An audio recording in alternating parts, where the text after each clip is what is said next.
El doctor Enrique Dussel tiene una obra que se llama Política de la Liberación.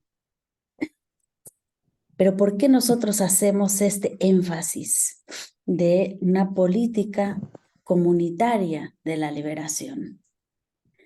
Y bueno, esto es un desarrollo justamente que estamos haciendo a partir de un proyecto que tenía Juan José Bautista. Eh, Juan José Bautista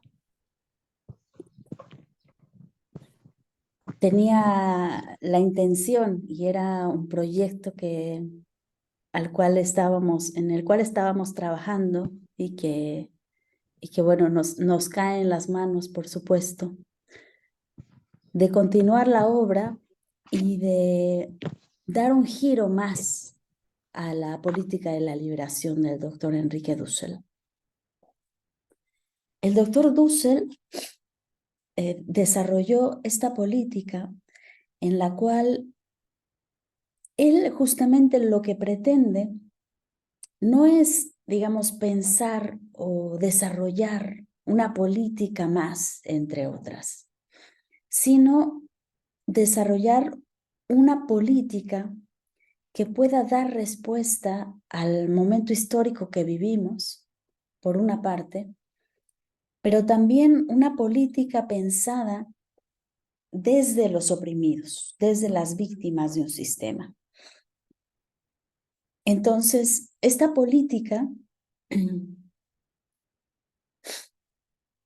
para desarrollar esta política, él tuvo que hacer todo un trabajo de revisión de la historia de la política, pero de manera no eurocéntrica, lo cual le llevó bastantes años, porque le significó justamente sumergirse en un trabajo que era pionero, porque lo que tenemos normalmente son historias desde el punto de vista de Europa, desde el punto de vista de Occidente. Entonces, hacer una política mundial o una historia eh, de la política, esto lo pueden encontrar ustedes en el tomo número 1 de la política de la liberación, que tiene como subtítulo Historia Mundial y Crítica. Entonces, pretender hacer una historia mundial es realmente una tarea titánica, porque significa justamente sumergirse en otras culturas, en otras cosmovisiones, y desde ahí empezar como a trazar los puntos de convergencia, los puntos de relación, y dar ahí un sentido que se va construyendo en el tiempo, en el cual pues se ve muy claramente que la historia no es una línea recta, porque en general la historia que nosotros conocemos es una historia que se nos cuenta como así, como una línea, ¿no? En donde había la antigüedad, después está la Edad Media, después la Edad Moderna, que se continúa hasta el momento, digamos, contemporáneo. Sin embargo, justamente lo que Dussel reconstruye es una historia que es mucho más compleja, que implica eh, puntos en los cuales la historia misma da giros, en donde cosmovisiones entran en una contradicción, en donde hay también dominación, en donde hay, eh, digamos, parecería más como una red que una línea. Si quisiéramos como trazar algún tipo de figura para poder comprender este dibujo que va reconstruyendo el doctor Dussel. Entonces, en ese trabajo que él va haciendo, él se da cuenta de que hay de todas maneras, en todas las culturas y en todas las cosmovisiones, cosas que se van repitiendo y y que justamente son como esos horizontes, esos principios siempre presentes, presupuestos en toda cosmovisión. Entonces, el punto número 1 es el tema de la vida. Entonces dice el doctor Dussel, si uno se remonta hacia atrás en el tiempo, hacia el inicio de la vida, hace 3.500 millones de años, podemos darnos cuenta que todos tenemos un mismo origen. Un mismo origen, una célula que despierta la vida y a partir de la cual comienza con un desarrollo completamente inesperado de reproducción, pero también de construcción de comunidad, de cooperación,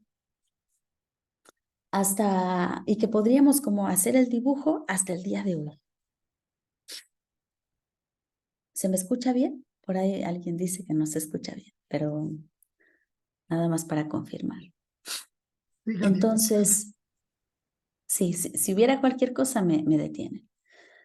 Entonces, este mismo origen, que es la vida que quiere vivir, la vida que se reafirma, que se busca,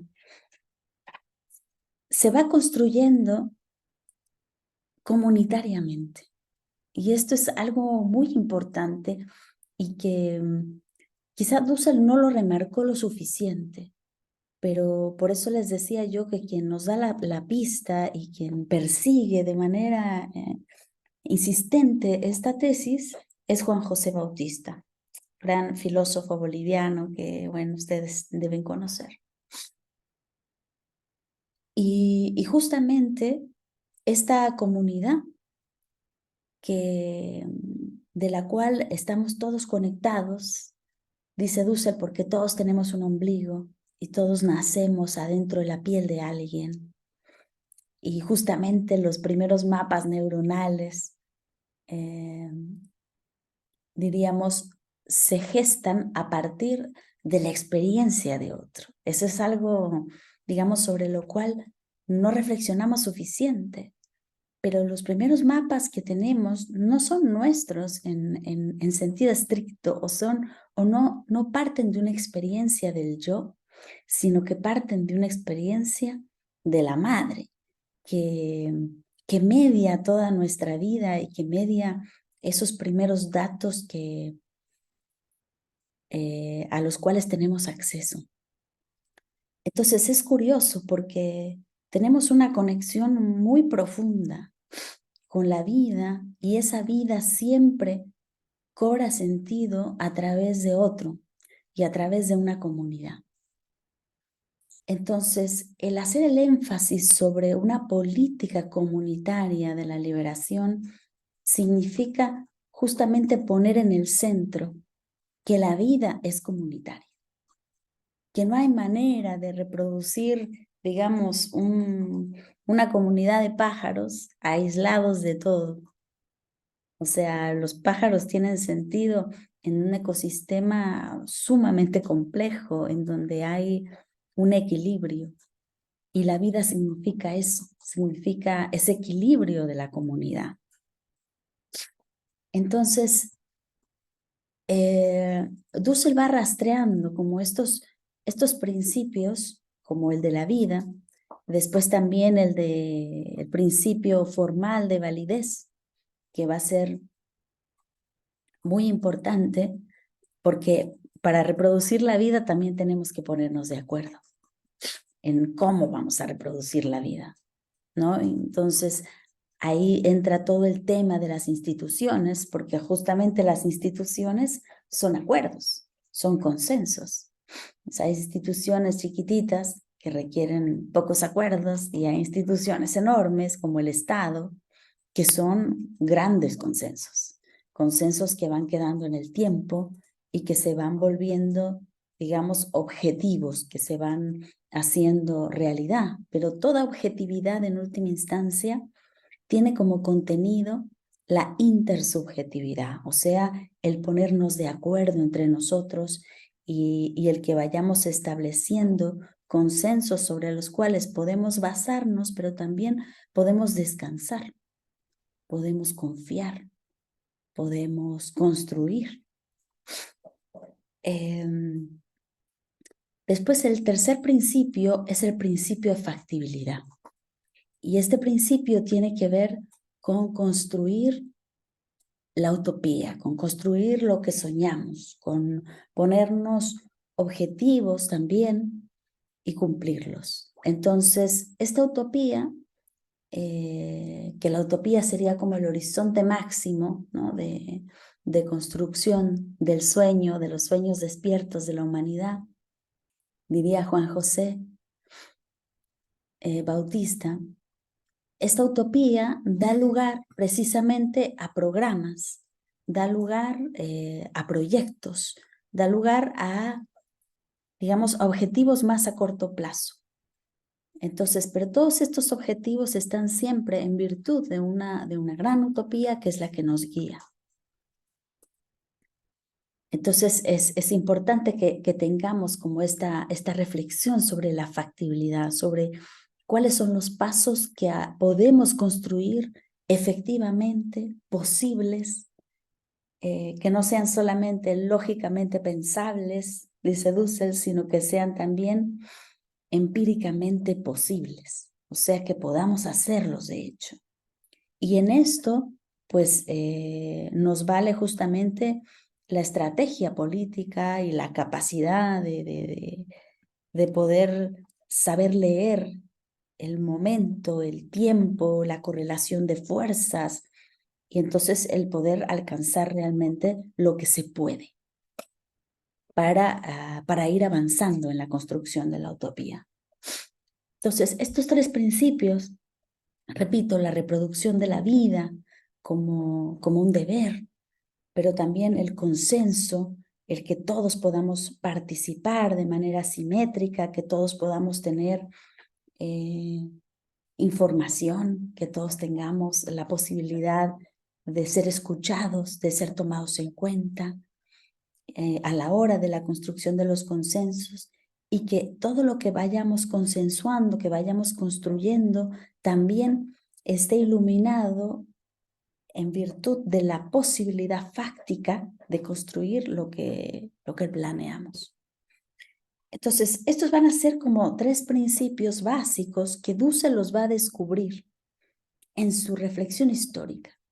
O sea, cuando él vaya haciendo esta reconstrucción y se va dando cuenta que los pueblos han construido política porque han buscado reproducir la vida en comunidad. O sea, en última instancia, la política es eso, el poder reproducir la vida en comunidad, llegando a acuerdos y haciendo lo posible con los medios que tenemos al alcance.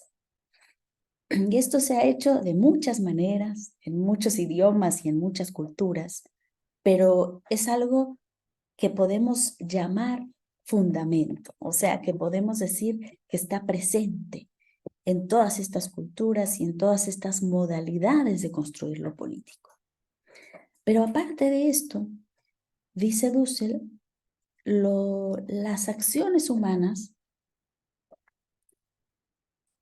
una cosa es que uno planee hacer una casa, ¿no? Uno puede, digamos, imaginar la casa y decir, bueno, quiero la ventana aquí, la puerta aquí, el cuarto aquí, y empezar a construir el plano. Entonces, esa idea la ponemos como en papel y empezamos a construir la obra. Pero una vez que tenemos construida la obra, hay que habitar esa casa.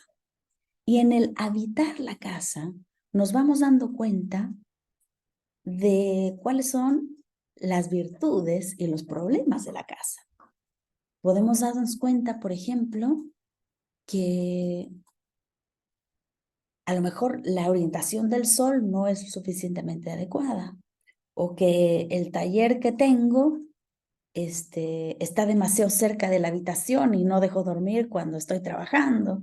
O sea, puedo yo empezar a ver las contradicciones, los problemas de la casa que a lo mejor no consideré todas las cosas que debí de haber considerado, o que a lo mejor me rompo una pierna y no puedo subir las escaleras. Entonces no hay una manera como de subir fácilmente.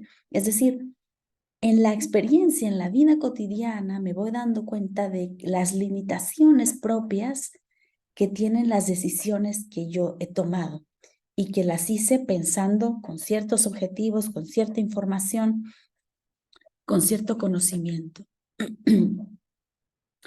Entonces, el ámbito de la acción es un ámbito que entra en lo entrópico, en lo caótico, en lo que se sale de mis manos, en donde hay cosas que de pronto no calculé, que están más allá de mí. Y justamente por ello es que de pronto las decisiones políticas que tenemos pueden ser insuficientes. Lo importante es que mi voluntad de realmente hacer una política que cumpla con los principios de reproducir la vida, de contemplar la simetría de la participación, de hacer lo posible. Lo importante es que la voluntad esté puesta en cumplir con esos principios. Pero una vez que se me revelan las limitaciones de mis decisiones, entonces puedo empezar a hacer la crítica. Y ahora, la crítica, lo que nos dice Enrique Dussel, siempre se hace a partir de la negación, o sea, del que sufre directamente las decisiones políticas que he tomado. Entonces, digamos que yo no contemplé a la gente que tiene imposibilidad de caminar, ¿no? A la hora de que yo construí la casa. Y entonces esa persona que es la que sufre porque es excluida, porque no puede habitar de manera adecuada, porque no puede acceder a todos los espacios. Es decir, hay un cierto grado de exclusión en esa decisión que se tomó en la construcción de la casa. Entonces, desde ahí, desde ese lugar excluido, podemos hacer la crítica de la casa. Entonces, las víctimas, justamente las víctimas, los excluidos, los oprimidos, nos muestran una perspectiva que es una perspectiva, dice Dussel, que da verdad. O sea, que muestra, digamos, en su plenitud las limitaciones y los problemas de aquello que he querido construir.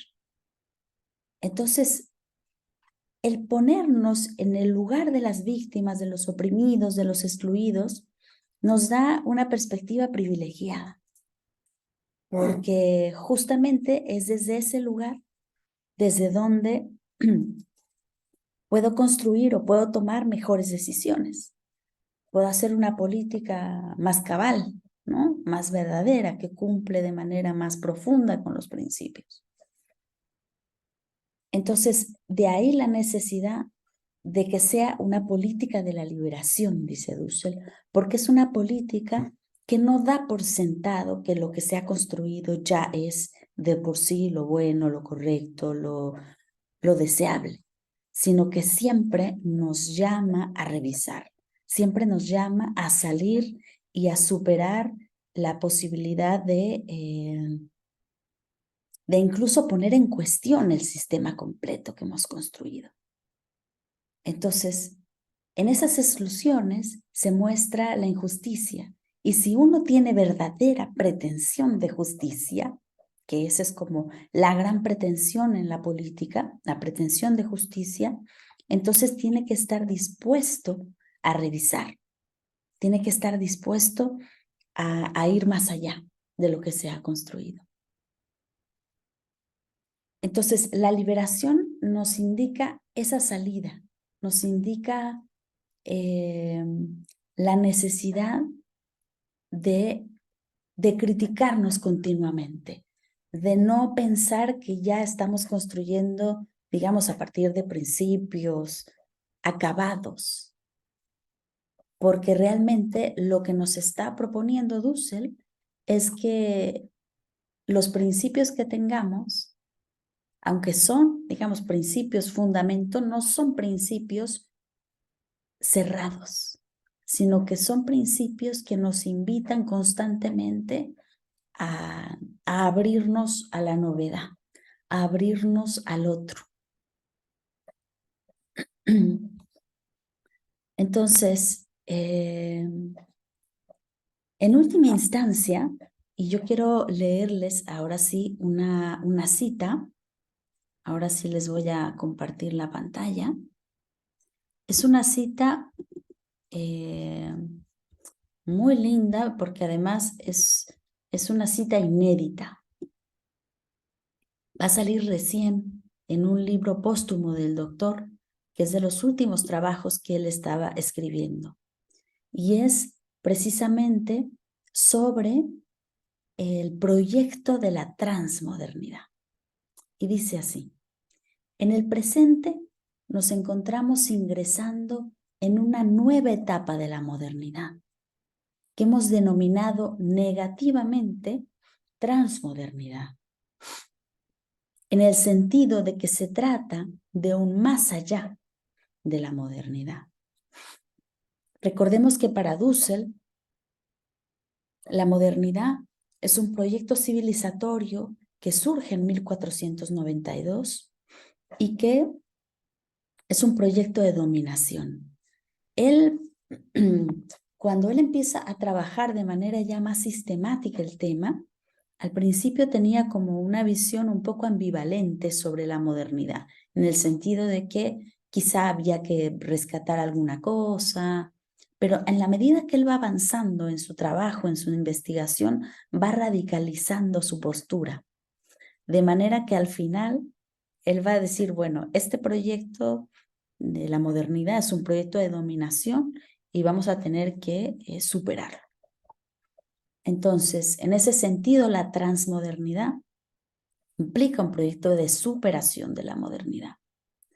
Dice, sin embargo, si quisiéramos denominar positivamente a la nueva edad de la humanidad y que su contenido se relacione con la estética, porque él estaba trabajando justamente estos temas de estética, y la estética tiene que ver con la alegría de la vida, tiene que ver, digamos, con la belleza, pero en el sentido del goce, no con la belleza eurocéntrica de la modernidad, sino con aquello que nos da alegría de vivir, con la mística justamente. Y dice, deberíamos utilizar una palabra cuyo origen sea geológico.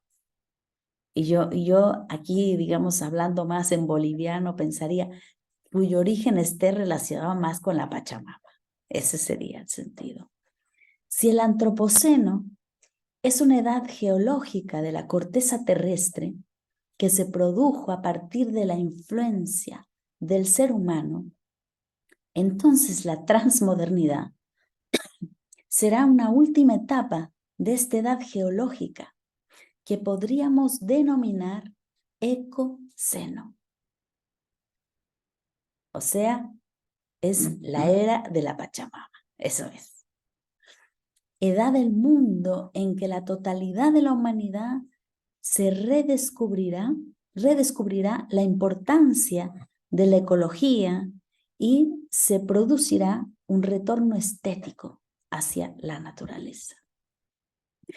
Entonces, esta cita es sumamente importante porque así como Dussel, en esta reconstrucción histórica que va haciendo, en donde se remonta hasta el principio del origen de la vida y dice, todos venimos de una misma célula y más bien la vida ha continuado su desarrollo de manera ininterrumpida hasta el día de hoy, de manera que todos somos una misma vida, así también el ser humano cuando surge como una autoconciencia digamos, como una autoconciencia de la naturaleza. Es decir, no es que la naturaleza esté enfrente de nosotros, como nos dijo la modernidad. No es que sea el objeto de la ciencia, no es que sea el objeto de la propiedad privada, sino más bien nosotros somos naturales. Nosotros somos Pachamama, o sea, la Pachamama no está delante de nosotros, sino que somos nosotros. Y justamente cuando tomamos conciencia de eso, podemos también tomar en nuestra mano la responsabilidad de la vida.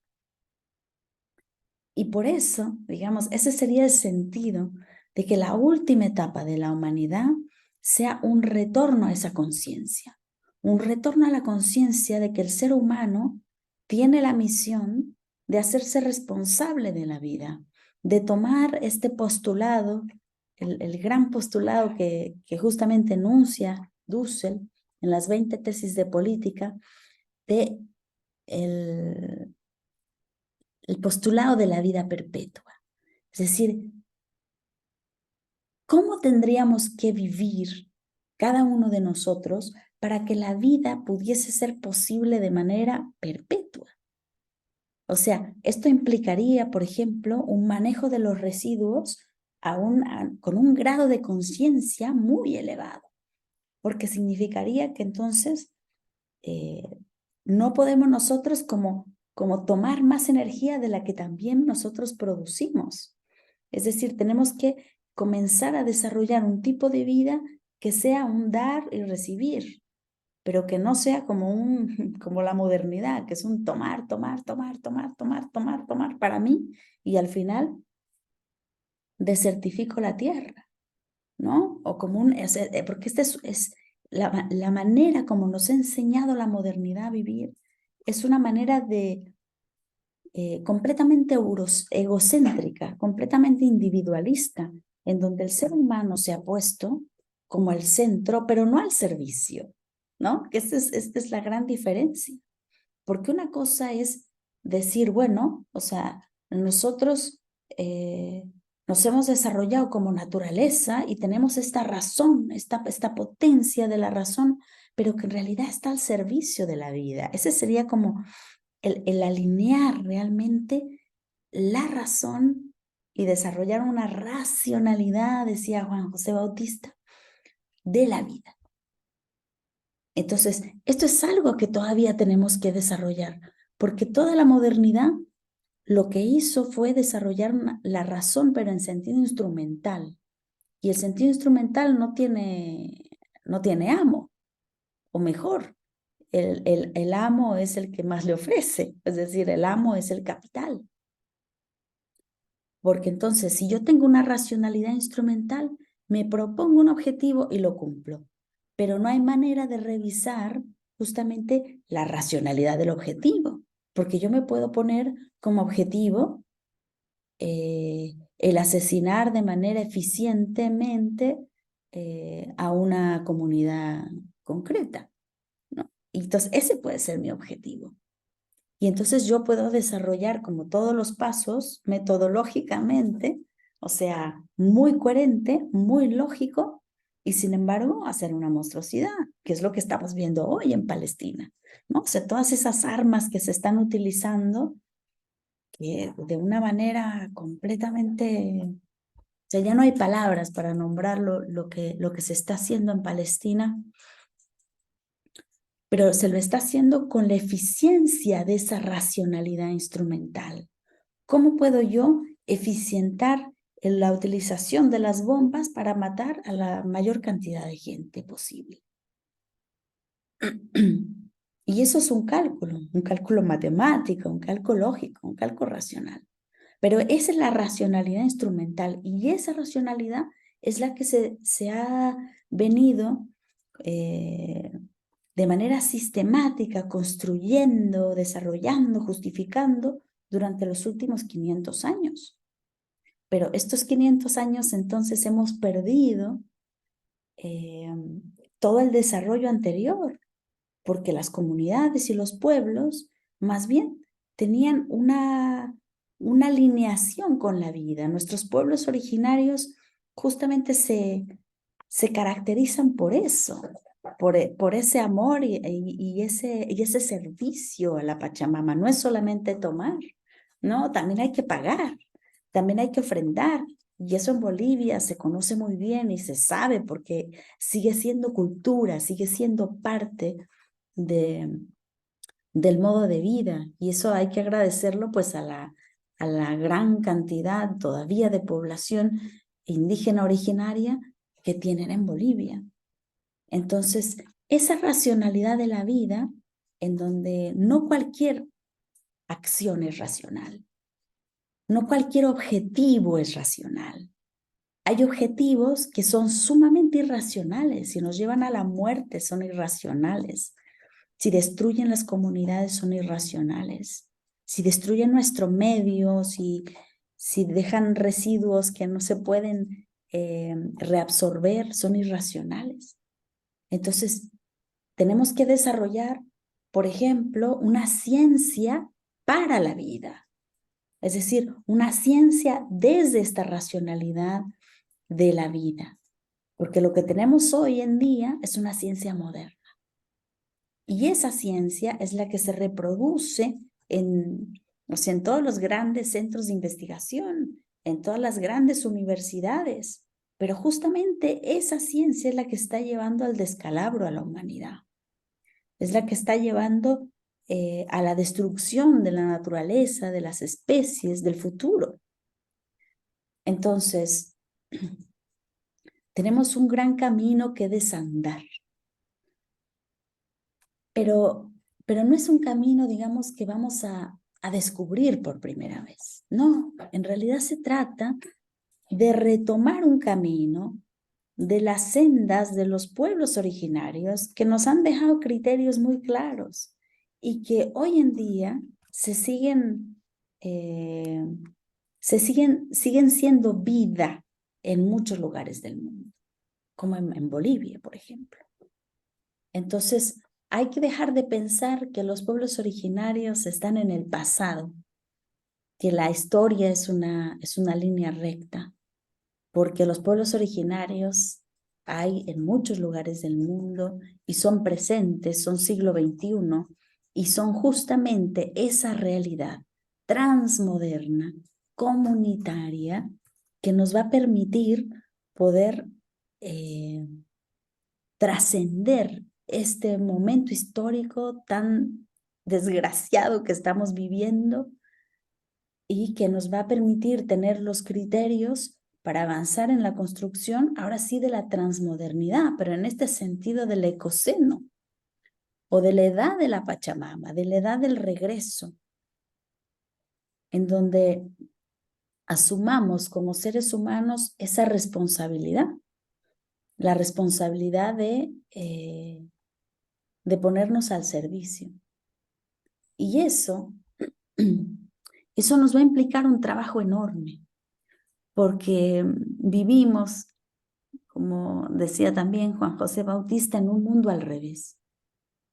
O sea, el mundo que tenemos delante de nosotros es un mundo que funciona exactamente al revés de cómo debería de funcionar. Para poner algunos ejemplos. El ser humano, el ser humano moderno, es un ser humano autocentrado, o sea, no es un ser humano, digamos, vinculado con la comunidad, ¿no? Enraizado, que pone, así como tenemos, ¿no? El ombligo en el centro de lo que somos, no estamos conectados con esa comunidad de donde vivimos. Y sin embargo, o sea, aunque reproducimos justamente un modo de comportamiento desconectado, no podemos obviar esa conexión. Porque el ser humano, por ejemplo, no puede comer otra cosa que Pachamama. No podemos comer otra cosa. Y cuando comemos otra cosa, nos enfermamos. Y por eso es que hay tantas enfermedades hoy en día. Porque no estamos comiendo Pachamama, estamos empezando a comer basura, estamos empezando a comer químicos sintéticos. Entonces, necesitamos como volver, o sea, volver a ese centro, volver al centro del ombligo, volver a esa reconexión. Entonces, el individuo moderno es un individuo que está autocentrado, o sea, que se ve a sí mismo como principio y fin. Entonces, si yo me veo como principio y fin, siempre estoy queriendo como ver a ver qué le saco al otro, ¿no? ¿De qué manera el otro me puede servir? ¿De qué manera yo me apropio de lo que tiene el otro? O sea, yo me veo a mí mismo como principio y fin, como fundamento de todo, ¿sí? Como el yo, el gran yo. Pero en realidad, el modo como tendríamos que situar al singular, a la persona, es justamente en un sentido comunitario. Este autor que yo les recomiendo mucho, sobre todo en Bolivia, porque cuando lo lean, ustedes se van a ver como muy reflejados ahí. Se llama el libro Filosofar en clave tojolabal y el autor es Carlos Lenkensdorf. Los tojolabales son comunidades en México mayas, ¿no? Que viven en el sureste de México y que son comunidades vivas, o sea, con una cosmovisión muy clara. Y esta obra reflexiona sobre esos principios de la comunidad tojolabal. Y es muy hermoso porque resuena justamente el llamado a reconstruir el yo, pero no como yo, sino como un nosotros. Por eso a mí no me gusta mucho utilizar el individuo, porque el individuo casi siempre nos refiere a la modernidad.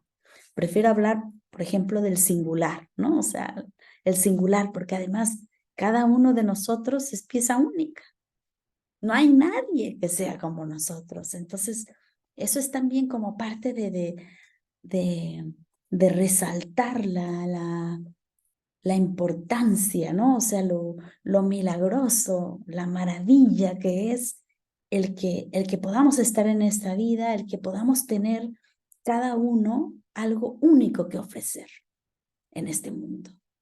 Es decir, la comunidad no borra esa unicidad de cada uno, sino que más bien le da su perspectiva, le da su lugar y justamente le permite como enriquecer esa comunidad. Comunidad no significa que todos seamos igualitos.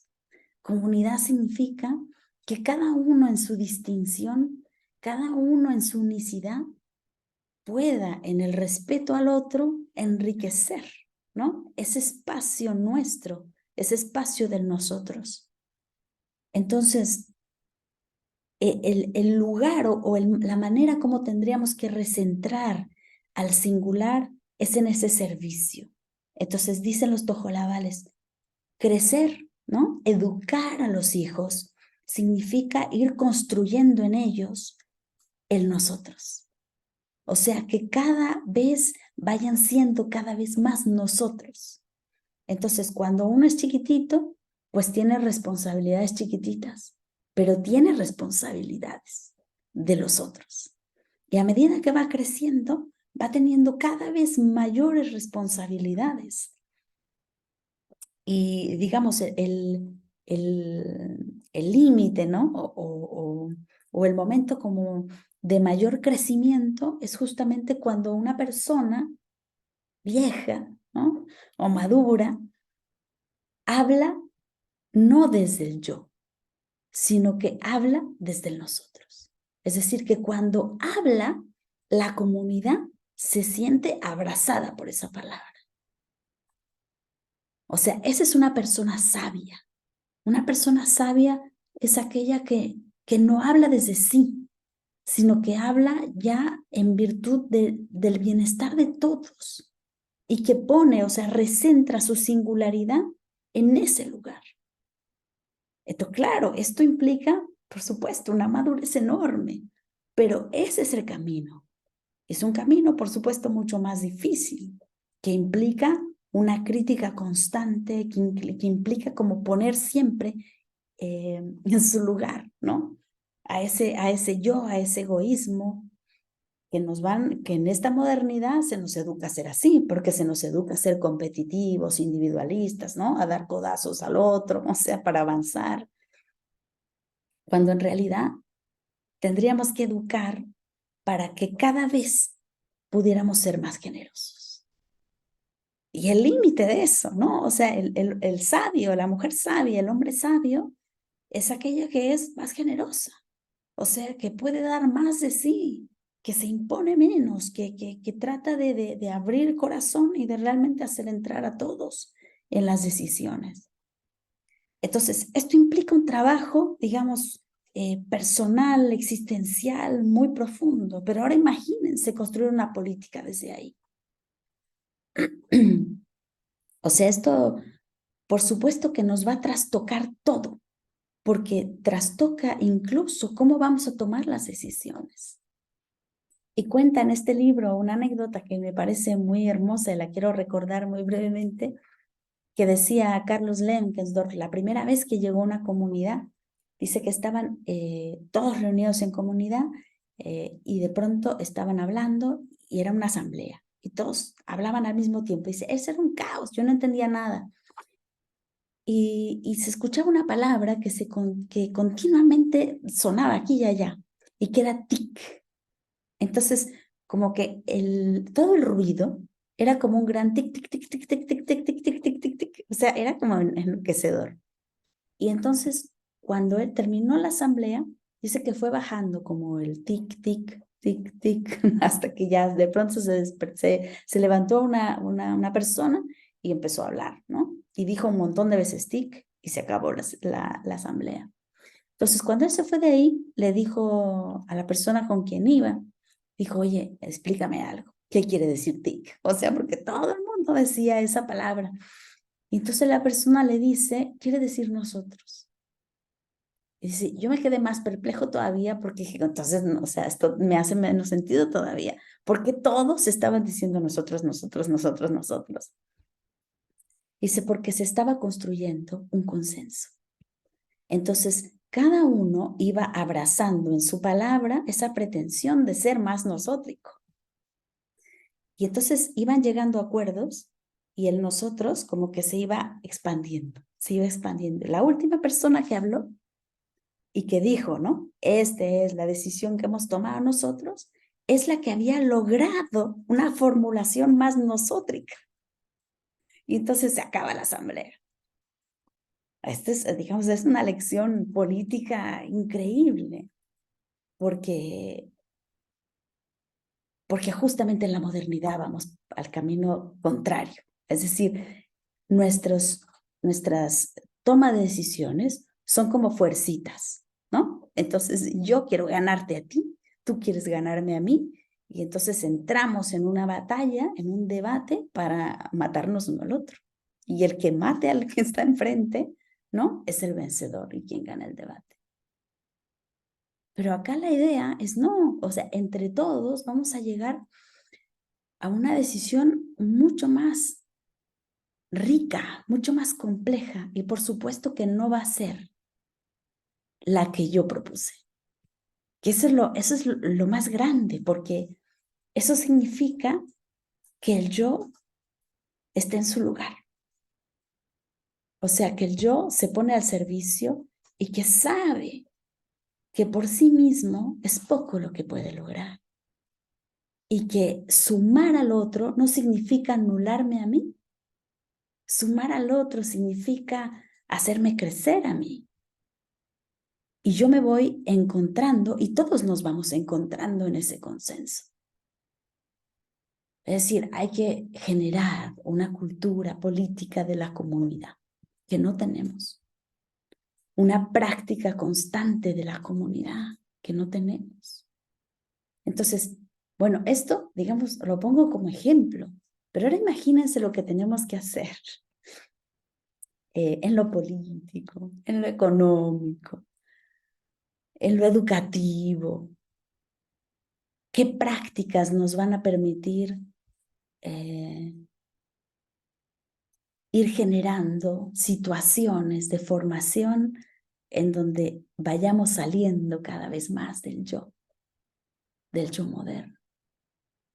¿Cómo tenemos que entender la economía? Que ya no es una economía de la ganancia, sino una economía del servicio. Y ya que me acuerdo una anécdota que contaba Juan José, la voy a contar porque es muy bonita, de una señora en un pueblo que dice que vendía, no me acuerdo, creo que tortillas o digamos salteñas en Bolivia y salía a vender cada día. Y de pronto llegó un gringo y le dijo, oye, están muy buenas sus salteñas, ¿cuántas tiene? No, pues tengo 100 salteñas. Ya, se las compro toditas, ¿no? Y la señora le dijo, no, pero yo no se las puedo vender. ¿Cómo de que no me las puedo vender? O sea, tú terminas de vender ahora mismo, yo te pago todas tus salteñas y te vas a tu casa. y le dice, yo no se las puedo vender, porque todos mis clientes, toda la gente que va a venir a comprar salteñas, ya no va a poder comprar salteñas. Es decir, la señora no está pensando en el dinero que va a ganar solamente. Es decir, su motor su motor económico no es la reproducción de la ganancia. Su motor económico es la reproducción de la vida. Eso es tan distinto, pero justamente eso es lo que nos pone sobre sus pies a la realidad. ¿Se dan cuenta cómo está? Es una cuestión de matiz, pero que hace toda la diferencia. Entonces, construir, ¿no?, una política comunitaria de la liberación es realmente una tarea pendiente. Porque incluso, o sea, con todo el trabajo que emprendió el maestro Dussel, hoy ancestro nuestro y al que convocamos a que nos siga acompañando en esta lucha, lo que él nos dejó fue una puerta. Y él era muy consciente de eso. Muchas veces en seminario le criticábamos así como jovencitos criticones, que no saben nada de la vida ni de la teoría. Y le decíamos, pero maestro, ¿por qué usted no agarra? Y ya empieza a pensar desde el Tojolabal o empieza a pensar desde nuestros pueblos originarios. Y él nos decía, bueno, primero porque yo no soy Tojolabal. Segundo, porque a mí me ha tocado abrir ese hueco y mostrar que más allá de la modernidad hay mucho más. O sea, hay que construir, hay otra manera de vivir y que tenemos que caminar para allá. Y a mí me ha tocado como martillar muy duro para mostrar que esta ciencia que tenemos no es la absoluta, que esta filosofía occidental no es la última palabra, que por más fundamentación que haya trabajado, tiene huecos y sigue estando al revés. Y ahora a mis alumnos les digo, a ellos les va a tocar construir justamente el camino hacia la transmodernidad.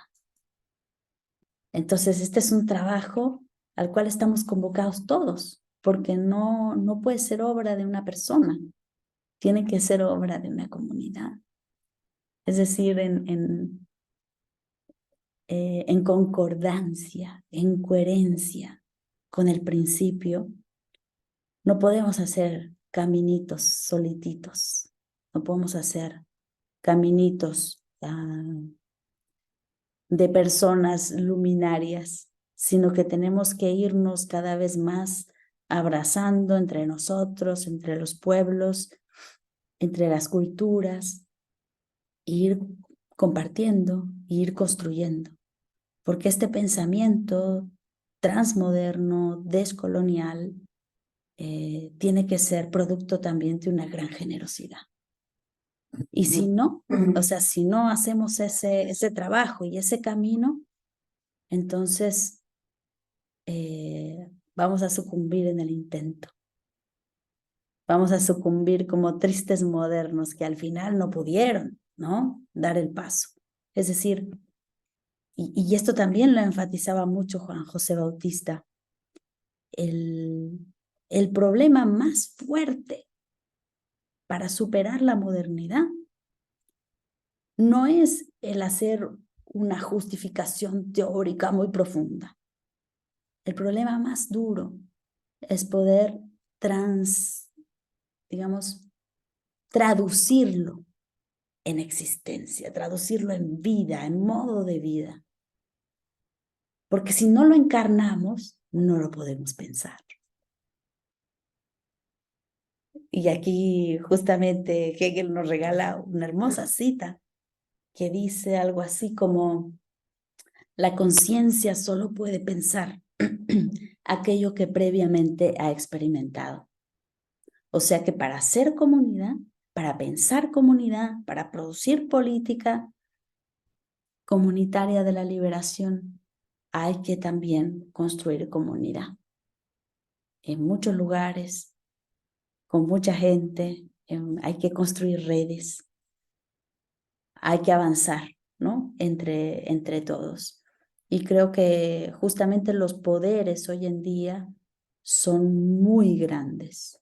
El 1% de la humanidad que está tomando las grandes decisiones está elevando su nivel de acción a un punto de volverse intocables. Pero nosotros, digamos los pueblos, seguimos teniendo en realidad el poder en nuestras manos, solo que no hemos tomado suficiente conciencia y tenemos que trabajar y profundizar esa conciencia, porque entonces solo así ese 1% se va a quedar con todo su dinero, pero sin lo más importante, que es el poder. El poder lo podemos tener nosotros, si es que lo ejercemos, si es que nos unimos, si es que lo trabajamos entre todos y dejamos los egos modernos para construir realmente pues un mundo de justicia, de alegría, de comunidad y de vida. Muchas gracias.